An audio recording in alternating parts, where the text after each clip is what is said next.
Assalamualaikum warahmatullahi wabarakatuh. Bagaimana kabarnya anak-anak? Semoga selalu sehat ya.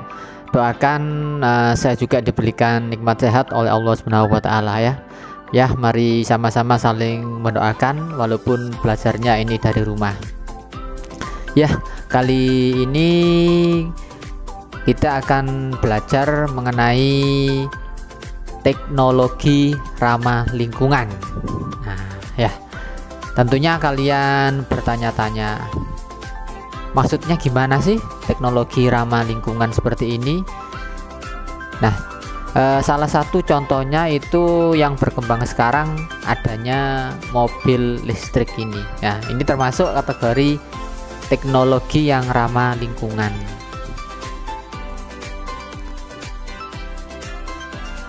Nah, sekarang ini sebagian besar kendaraan bermotor, sepeda motor, dan mobil menggunakan bahan bakar yang berasal dari minyak bumi. Ya, tentunya kalian tahu yang sering mengisi bahan bakar di pom-pom bensin ya kan. Minyak bumi ini termasuk bahan bakar yang berasal dari fosil. Pada saatnya nanti bahan bakar tersebut akan habis. Nah, apakah kelebihan mobil listrik dibandingkan dengan mobil berbahan bakar bensin atau solar? Kemudian produk teknologi apa sajakah yang tergolong teknologi ramah lingkungan ya? Kita bahas di sini teknologi ramah lingkungan. Teknologi ramah lingkungan ini adalah teknologi yang memperhatikan prinsip-prinsip pelestari lingkungan. Ya. Memperhatikan prinsip-prinsip pelestarian lingkungan. Tujuannya apa? Tujuannya untuk menghasilkan produk yang memanfaatkan sumber daya alam yang dapat diperbarui dan tidak menghasilkan limbah yang dapat membahayakan lingkungan ya. Jadi menghasilkan produk yang memanfaatkan sumber daya alam yang dapat diperbarui dan tidak menghasilkan limbah yang membahayakan lingkungan.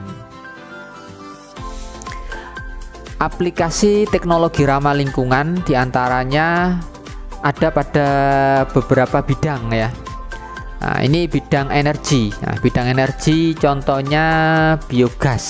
Nah, contohnya biogas. Nah, ini diagram proses pembuatan biogas sebagai pembangkit energi listrik ya. Nah, ini dari sampah dapur, dari kotoran hewan, dari residu pertanian, dari sampah industri. Nah, kemudian dimasukkan ke biosluri. Nah, ini digester. Nah, ini nanti akan menghasilkan biogas. Kemudian biogas ini dimasukkan ke filter.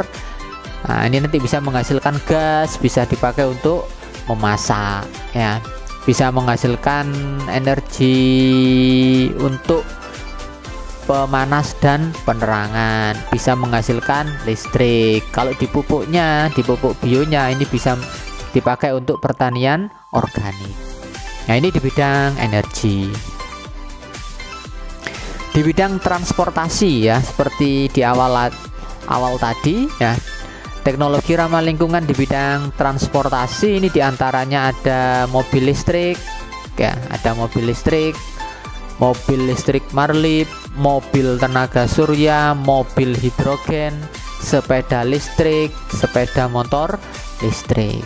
Nah, seperti pada gambar ini tadi, ini merupakan mobil listrik sedang melakukan cas ya, sedang mengisi listrik ya. Kemudian di bidang lingkungan, nah ini dikenal dengan adanya biopori ya. Biopori ini lubang resapan air ya, merupakan metode peresapan air hujan ke dalam tanah. Nah, ini biopori. Nah, jadi biopori merupakan metode peresapan air hujan ke dalam tanah. Nah, biopori ini memiliki manfaat ya, diantaranya menjaga keseimbangan alam, mencegah bau tidak sedap yang ditimbulkan oleh sampah yang basah oleh air ya. Sampah kalau basah kena air ini kan baunya ya tidak sedap seperti itu. Menyimpan air dalam tanah pada musim kemarau, menyerap air hujan ke dalam tanah sehingga dapat mencegah terjadinya banjir dan kekeringan, memelihara cacing tanah, menjaga tanah agar tidak ambles dan retak, menghambat intrusi air laut, mengubah sampah organik menjadi kompos, meningkatkan kesuburan tanah, menjaga keanekaragaman hayati dalam tanah. Nah, ini manfaatnya dari biopori ya, sangat banyak sekali ya. Lubang resapan air ya, itu di bidang lingkungan ya, seperti ini ya, diagram proses bioporinya. Nah, ini ada lubang pipa sekitar 10 sampai 30 cm. Di sini ada sampah organiknya. Ini pipanya pipa biopori ya, dengan kedalaman antara 80 cm sampai 1 meter. Nah, di bawah ini terjadi proses pengomposan. Kemudian teknologi pemurnian air di sini. Nah, ini nih teknologi pemurnian air ya. Teknologi pemurnian air ini bertujuan untuk menghasilkan air yang dapat digunakan untuk keperluan tertentu. Bisa dilakukan secara fisika, kimia, dan biologis ya.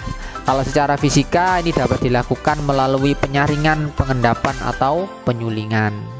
Secara kimia dapat dilakukan melalui pemberian klorin atau Cl, kemudian atau penyinaran dengan sinar ultraviolet atau UV ya.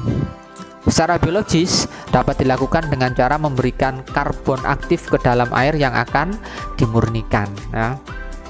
Ini teknologi pemurnian air dapat dilakukan secara fisika, kimia, dan biologis. Nah, salah satu metode pemurnian air adalah proses penyulingan atau distilasi ya. Pada distilasi terjadi proses perubahan bahan cair menjadi gas melalui pemanasan zat cair tersebut. Kemudian mendinginkan gas hasil pemanasan, selanjutnya mengumpulkan tetesan air yang telah mengembun. Nah, langkah-langkah membuat air murni sebagai berikut. Air dimasukkan ke dalam wadah labu alas bulat. Air dalam wadah dipanaskan sampai mendidih dan suhunya dikontrol ya, suhunya dipantau. Kemudian uap air yang terbentuk dari air yang telah mendidih dilewatkan ke tabung pendingin yang terhubung dengan tangki air pendingin sehingga menghasilkan embun. Nah, ini rangkaian alat distilasi ya. Nah, ini seperti ini. Nah, kemudian yang ketiga, fitoremediasi ya. Fitoremediasi merupakan teknologi penggunaan tumbuhan untuk memindahkan, menghilangkan, atau menghancurkan bahan pencemar senyawa organik maupun anorganik berupa polutan. Polutan ini zat pencemar ya, seperti minyak, pestisida, atau logam berat yang mencemari tanah, air, atau udara.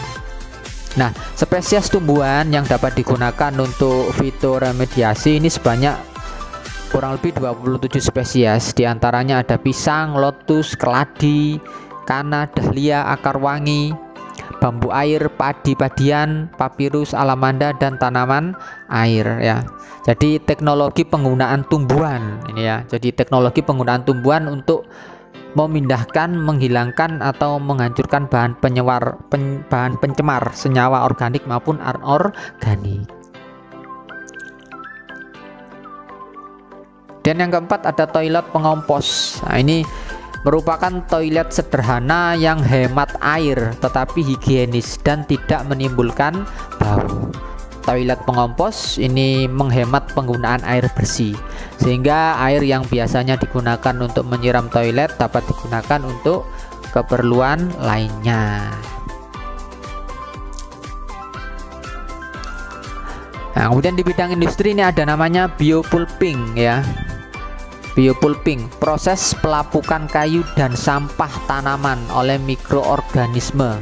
Jadi pelapukan kayu dan sampah tanaman ini dilakukan oleh mikroorganisme. Teknologinya disebut dengan biopulping. Manfaatnya ini menghemat energi dan pemakaian bahan kimia. Pada proses pembuatan bubur kayu atau pulp, dan kertas yang biasanya dilakukan dengan memasak serpian kayu yang semuanya menggunakan bahan kimia dengan tujuan memisahkan lignin dari kayu. Pada teknologi biopulping, bahan kimia tersebut digantikan oleh sejenis mikroba yang dapat mengeluarkan enzim dan mendegradasi lignin ya. Jadi penggunaan mikroorganisme untuk menguraikan kayu secara alami. Jadi menguraikan kayu secara alami dengan menggunakan mikroorganisme. Ini disebut dengan biopulping ya. Ini teknologi, salah satu juga teknologi ramah lingkungan di bidang industri. Nah, kita sebagai manusia ya, kita juga harus bisa menjaga keseimbangan alam, terlebih-lebih dengan energi ya. Nah, kita harus bisa menghemat energi. Nah, berikut beberapa tips ya penghematan energi ya pada sebuah rancangan rumah. Nah, misalkan di kamar mandi ya, ini gunakan toilet yang hemat air, atasi kebocoran air sehingga air tidak terbuang percuma, matikan pemanas air jika tidak digunakan. Di dapur ya, gunakan alat pemasak dari listrik daripada berbahan bakar minyak bumi. Gunakan lemari pendingin yang ramah lingkungan dan hemat energi. Atap pakai aluminium foil sehingga dapat memantulkan panas yang masuk ke dalam rumah. Nah, di ruang lain ini gunakan lampu LED atau lampu neon daripada lampu pijar ya, karena kalau lampu LED ini cahayanya terang tapi energi panasnya cuma sedikit. Beda dengan lampu pijar ya. Matikan lampu, televisi, komputer dan alat elektronik jika tidak digunakan. Buka jendela agar udara bersih dapat masuk ke dalam rumah, atau gunakan kipas angin daripada menggunakan AC. Nah, jangan lupa di sekitar rumah ini tanam pepohonan ya, tanam pepohonan di halaman rumah agar udara tetap bersih dan segar ya. Penghematan energi ini dapat dilakukan pada lampu listrik, AC, kulkas, komputer atau laptop, mesin cuci, pemanas nasi, peralatan elektronik, air, alat transportasi ya. Jadi kalau lampu tidak dipakai ya dimatikan ya.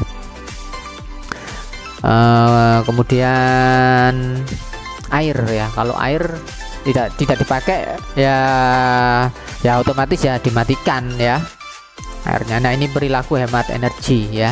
Semoga kita semua nanti bisa, saya doakan semua bisa punya rumah sendiri, bisa membuat rancangan rumah yang hemat energi ya, bisa menjaga keseimbangan dari alam ya. Nah, ini tadi materi mengenai teknologi ramah lingkungan anak-anak ya. Semoga videonya ini bermanfaat ya. Jangan lupa kita untuk selalu bersyukur ya, supaya kita bahagia. Ya, semoga ilmunya bermanfaat. Terima kasih atas perhatiannya. Sekian. Assalamualaikum warahmatullahi wabarakatuh.